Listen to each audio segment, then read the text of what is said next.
Man, let's get into showing some love for a guy that, and I'm going to bring his name up, and people are going to be like, why are we talking Casey Lawrence? But I honestly want to talk Okay. Casey Lawrence really quickly here. This is a man who's 35 years old. He has played within the Blue Jays system on and off since 2012. He has been more or less a career minor league player.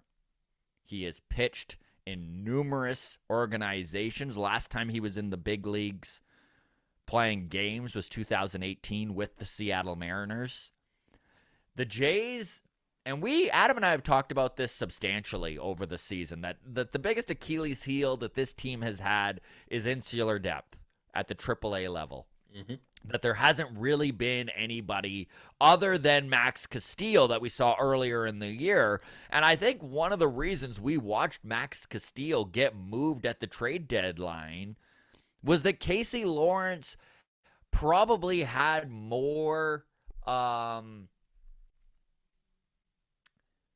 the organization had more trust in Casey Lawrence than maybe a lot of us had originally anticipated, and not even so much with being able to come up and contribute long term to the Blue Jays, but be able to do things like he did last night, which was come in and just give them innings when they desperately needed innings. Listen, there's more to Casey Lawrence than just that as well.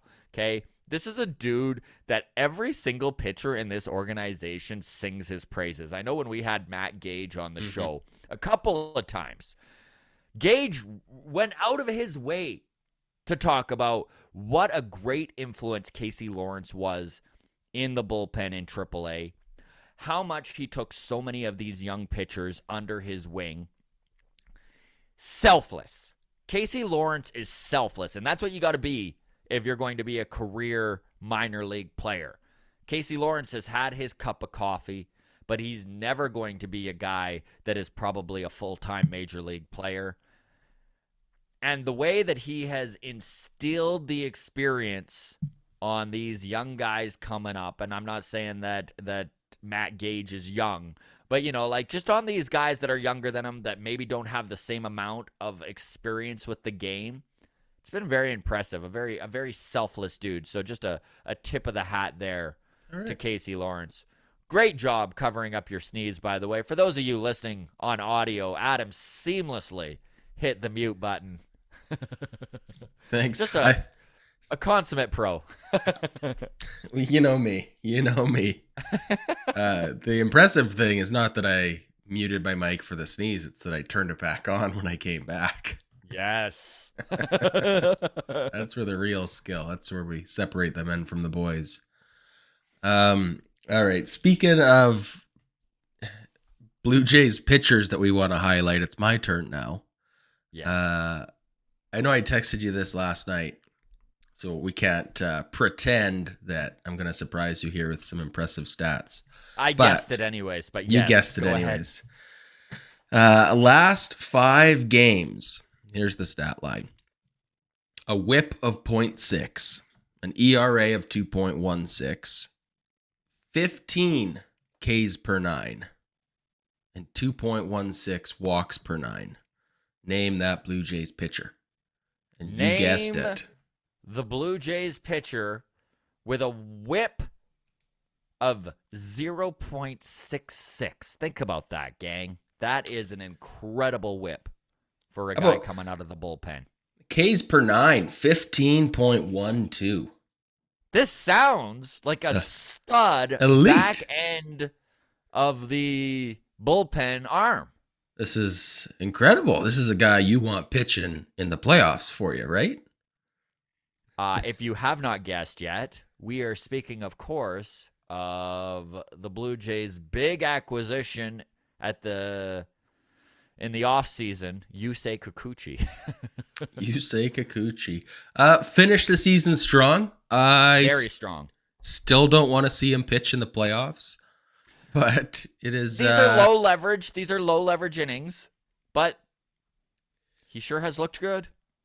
Heck, maybe it's a reason to be optimistic about next season.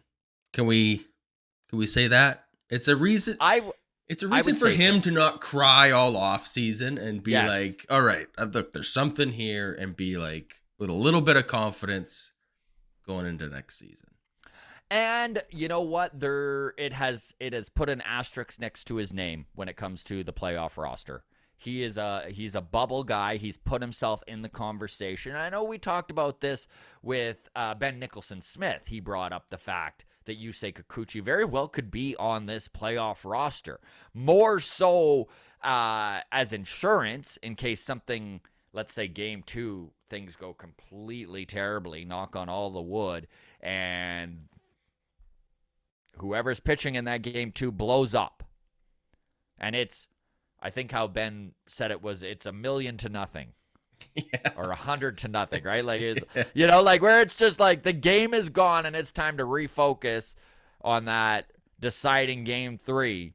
Right. Save your bullpen for tomorrow. It saves your bullpen. And I think that after looking at what Mitch White has done since joining this team at the trade deadline, which has basically put up an 8 ERA and even in the lowest leverage of situations, get blowing up here and there, Yusei Kikuchi might be the better option, and I think he probably is. Whether this team feels that they need that protection or not, we'll need to wait and see. Again, 10 a.m. tomorrow Eastern time, we'll figure out. But We'll in the find out. meantime, you look at Yusei's numbers over the last 2 weeks. Can't ask Not for bad. more. Not bad. Hasn't allowed a run in his last 4 games. So there you go.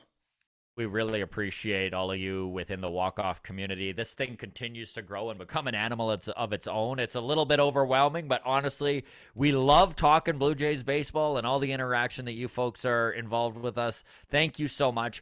Discord, feel free to join it. That is always free. The link is in the show notes. You can follow us on Twitter at Walk Off Podcast, on Instagram, the Walk Off Podcast. And if you are watching on YouTube currently and you're not subscribed, we'd really appreciate if you hit that subscribe button. All the best, everybody. Cheers.